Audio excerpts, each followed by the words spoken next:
I am pleased to introduce our next and final speaker for today's session, and that is the Honorable Ted McMeekin, who has been very busy, so we're quite grateful that he found the time to join us today.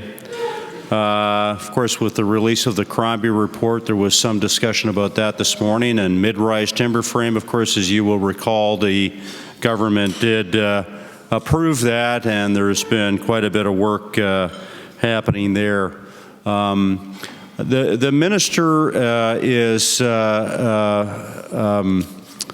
well qualified to be where he is by way of his background. But I think the most important thing, and the thing I've noticed about him the most, is that he really does truly care about the portfolio. He cares about housing, he cares about affordable housing. He wants to make a difference. He is making a difference. And you know, we're quite fortunate at this time, which I think is a pivotal time, where we're seeing a convergence of a number of factors coming together to have someone of his character and quality in the office that he holds. So without further ado, I'd like to welcome the Honorable Ted McMeekin. Thank you. Well, thanks, Richard, for that. I appreciate it. It's good to be here, and yes, we have been busy, as you know. I was down in Arizona when Premier Wynne called me and asked if I would take on this portfolio. We had conversations about a couple of other portfolios, but she then discovered I had written my master's degree 41 years ago on how to eradicate homelessness in Canada. Nobody read it. My wife who typed it, my professor who marked it, and then it disappeared from the library, so I don't know where it's gone, but some of it's still up here. But I remember saying to I got off the phone after agreeing to do it, and I said to my wife, honey, did you ever in your wildest dreams ever think that this North End Hamilton kid who didn't finish high school and went back to school as a mature student and ended up writing a thesis on housing would actually be named Minister of Municipal Affairs and Housing? And she looked at me with those big brown eyes I fell in love with 43 years ago, and she said, honey, you've never been in my wildest dreams.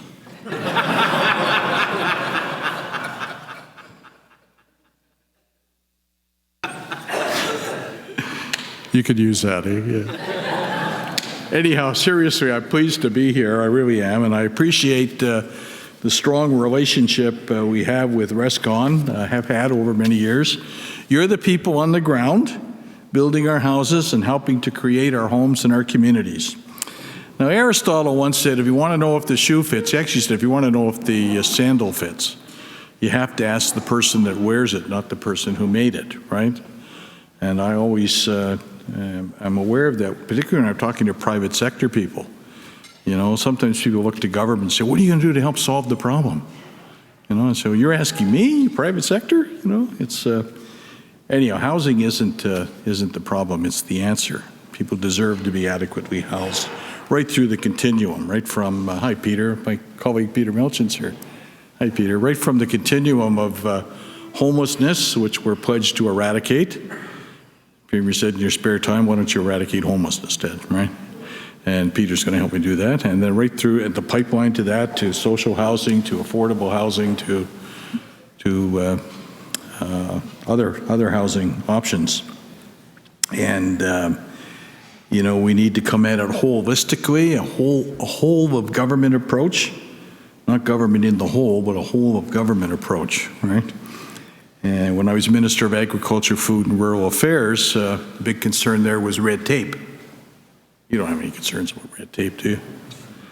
And I co-chaired a special advisory committee with the, or tri-chaired with the Christian farmers and the OFA, and we met and we eliminated 43% of the red tape regulations in agriculture. So it can be done, right? And we need to make sure that whatever red tape is there is useful red tape, right? They eliminated red tape up in Walkerton, and we saw the problems up there, right? We don't want to go there. Anyhow, So building on Aristotle, I'm here to do a bit of sharing and a bit of listening, and hopefully we have some sense of purpose. And we need to have, because the built economy in this province is one of the great drivers of our economy. I just want to sidebar for a sec. If you see David Crombie's report as nothing else, see it as as an economic document, an economic blueprint. It is full of all kinds of useful ideas about economic zones and protecting those zones and making sure that we build mixed and complete communities.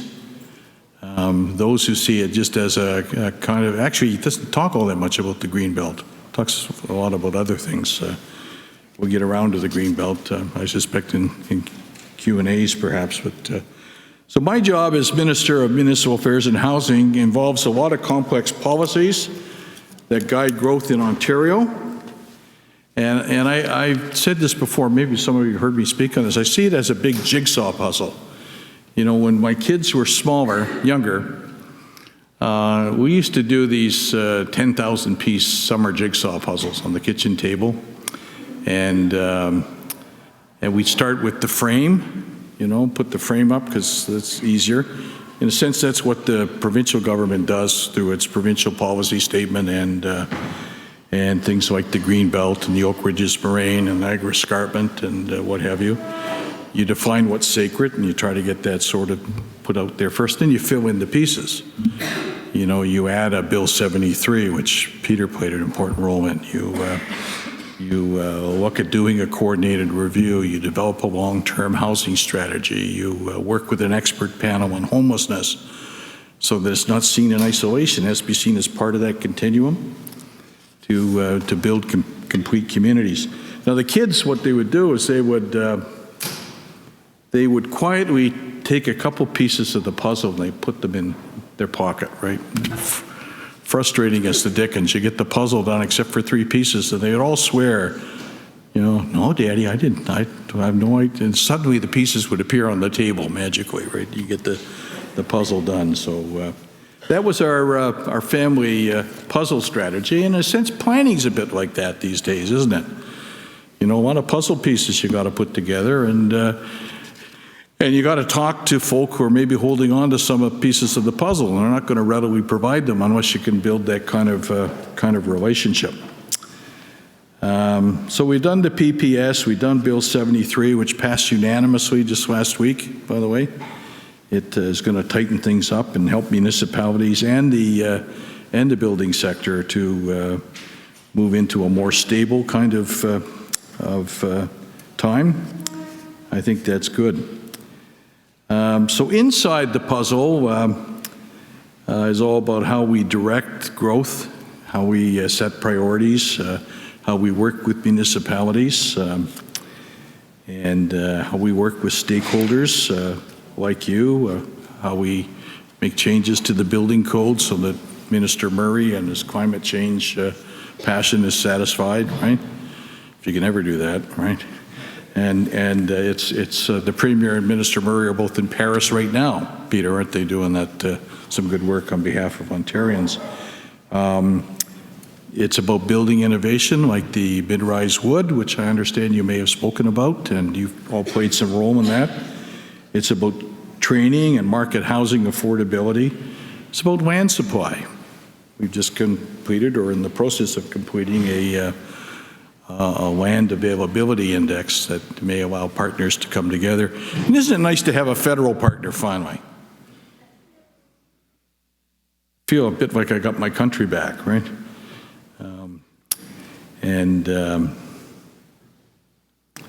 They're committed to a national housing policy, which we haven't had in this country for over 40 years. Back when CMHC was doing the limited dividend buildings, and you couldn't identify who was vulnerable unless they self-identified in buildings. Anyhow, what's going on? And Richard, we've had a particularly long working relationship with you and your group, so for that I'm eternally grateful. I haven't been part of all of that, but recently I'm very grateful for your your input. You provided strong input on the new building code changes. And as I mentioned in passing, the mid-rise wood issue. And as you know, we're working very hard right now to develop the next iteration of the building code. Someone said to me, you got to change the building code and toughen the environmental standards. Yeah, we got to do that. But the real problem isn't with new buildings. You know, from a greenhouse gas perspective, the real problems are with the older buildings that need retrofitting, right?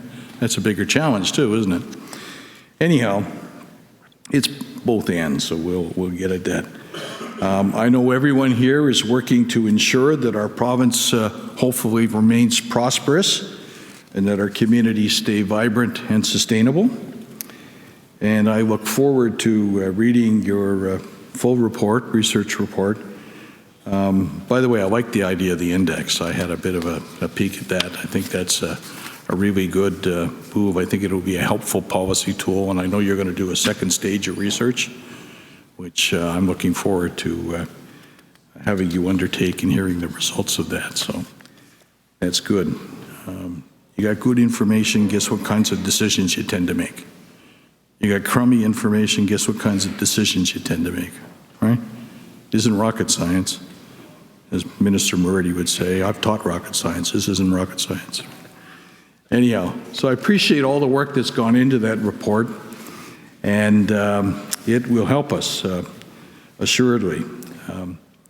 I think we can all agree that affordability is an issue. We may not agree exactly on what the barriers are, but that's why, as Aristotle said, we need to keep talking, right? It's certainly an issue that affects all Ontarians right across the spectrum. And it's also why we need to invest in affordable housing and homelessness, because of that continuum, right? If you're turning rental housing into condos and that displaces rental people, you know, or if you're building rental housing in addition to condos, if you're building in secondary lots or secondary units into homes proactively so that the young professional couple that makes $60,000 each but can't afford a $600,000 house, if there's a secondary unit there with a revenue stream of $20,000 to $25,000, they can suddenly afford it. And that ripples right through the system because they move up and they free up other housing. So we need to look at it holistically.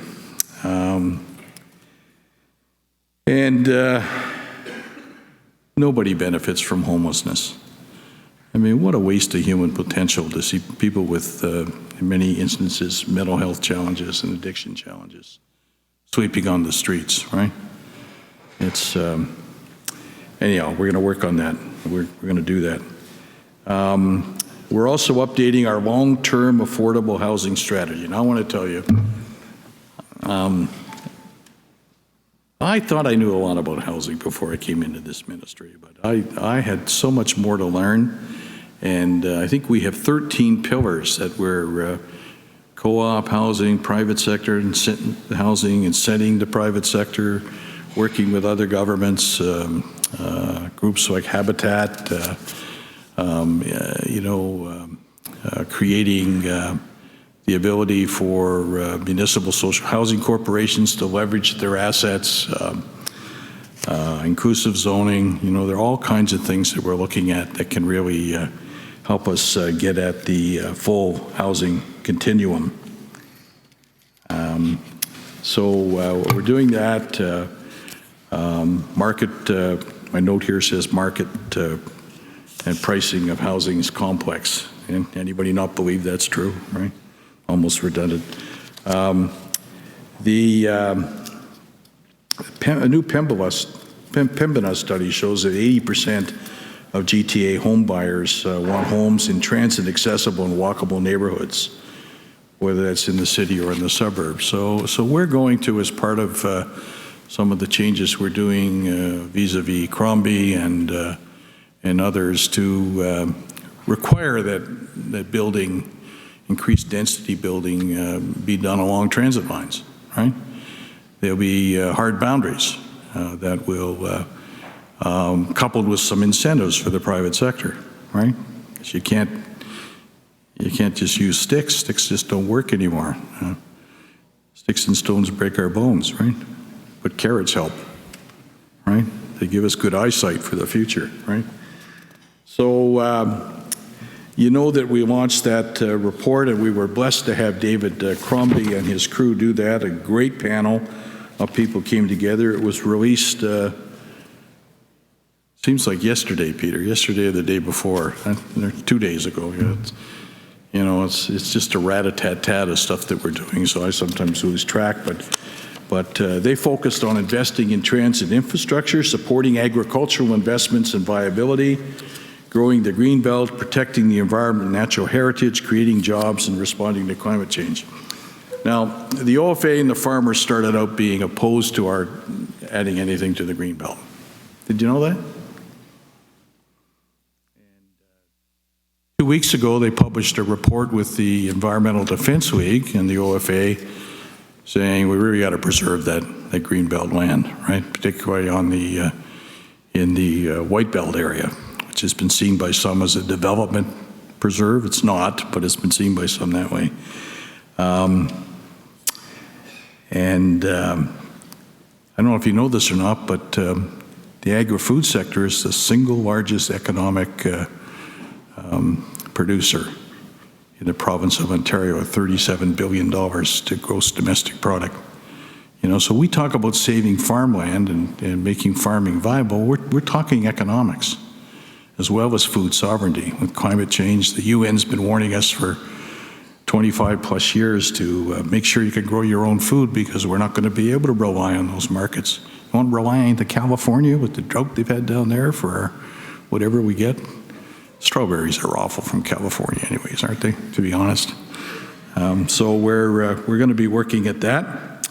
And this report, I've read it twice. There's still parts of it I don't understand, but I'm working on it, and David's made himself available to help interpret what they're saying. And we have a GTHA working group on planning and development, which Steve Parrish from Ajax and I co-chair. We're meeting this afternoon, in fact, to be our third meeting.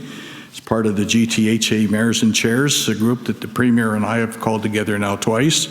So we're actually meeting with big city mayors and chairs, right? We're not just force-feeding policies. We're sitting down, we're talking. And I think that's good because, you know what? We're learning a lot through that process. And that's important. So we're planning to seek, what's going to happen now is the Greenbelt plan. Staff are going to take all of that and they're going to think about it and do some mapping, and particularly of waterways and river valleys. And those inarguably are things we probably need to add. Then they're going to bring it back, and then we're going to do a strategic and select second round of consultation with municipalities and some private sector folk, which I think will be useful. Now, some people claim that the Greenbelt and the growth plan are driving up housing prices in the Greater Toronto and Hamilton area. I don't buy that argument. Neither does Jennifer Kesemet, who told me over dinner one night that if all the development that's anticipated, Peter, between now and 2041 were to happen, only 13% of the potential lands available would in fact be developed. So, but Crombie's report talks a lot about that, and I recommend it highly to you. I'm not going to talk about how we spent $13 billion since 2003 on municipal infrastructure. I'm not going to mention that we're investing $130 billion more in infrastructure. I'm not going to talk about those issues because, that would be to waste your time. You know all of that, right, already. I'm not going to talk about anymore about how great it is to have a federal partner that wants to have a national housing strategy and wants to partner also with private sector to help make things happen. I don't need to talk about all of that. So I'll just pass over that stuff. And I'll just end by saying that my mom used to say when I was growing up that there are two kinds of people in the world, those that make a noise and those that make a difference. It was great political training, because every night I came home, she'd call me to come and sit in her knee, and she'd say, little Teddy, she wouldn't call me little anymore because I've added so much muscle, right? She'd say, little Teddy, what did you do to make a difference today? And I had to think pretty fast. I became a pretty inventive little storyteller at 8, right? It was great political training, Richard. So with that, I'll stop. I really appreciate the invite to come and speak, and as best I can, I'll answer any questions that you have. And if I can't answer them, Peter will answer them. Yes, sir. Robert Kelly, Golden Horseshoe. When Yeah. you're at the meeting this afternoon, please think of Buffalo Airport, a commute time from Toronto Union Station, 30 minutes. Yep. And think of the Welland Canal, Yep. where we can live, work, and play, Yep. and global economic pressure for the Golden Horseshoe to compete economically and provide affordable housing. Yep. Please. Yeah, we will. We need basic elements. We need Yes. water. We need services. Yes, you're right. I agree with you. So how are we going to connect the dots?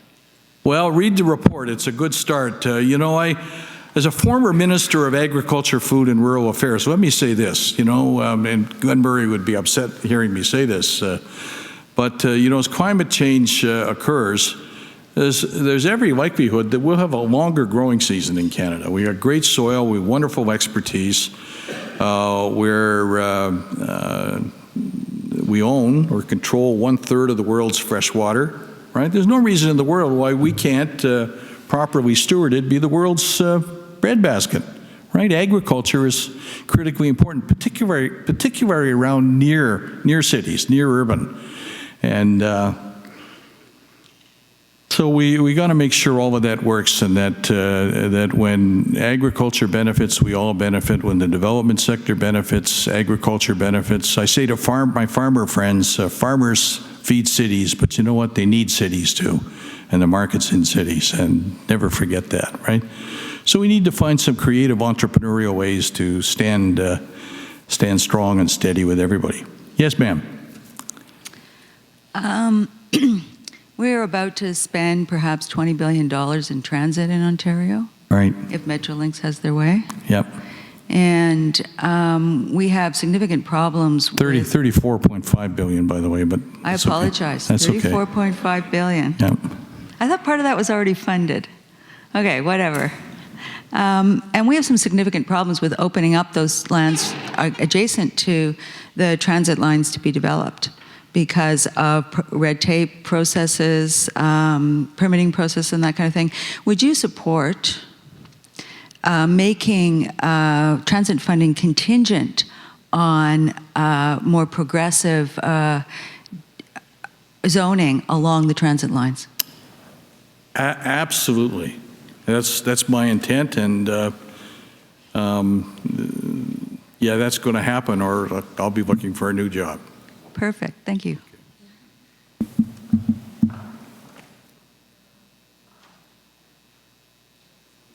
Any other questions for the minister? For being done, I know you have an intense schedule. I got to read the crime report. I haven't done that yet. It sounds like there's some good stuff in there. I got a précis of some of the things, but I want to read it. It's worth the time. I think the Crombie report is the single most important planning document to come together collaboratively and in a comprehensive way in Ontario in the last 60 years. So please read it. Our future, and by the way, you need to look at the whole report, not just parts of it. You'll find parts of the report you won't like, but if you read it all and you put it all together, you piece it all together from a system perspective, I think you'll see where he and his panel were going and why it's so important that we embrace the recommendations that they made. Thank you. Great, terrific. Thank you, Mr. Minister. Join me in thanking the minister, please. And hey, we've got a small gift for you here. A small gift. One is in the form of an Ontario-produced libation. Oh, which BQA, which I'm sure. yeah, absolutely. Yeah, absolutely. good. It's just right here. So. Oh, good. Thank you.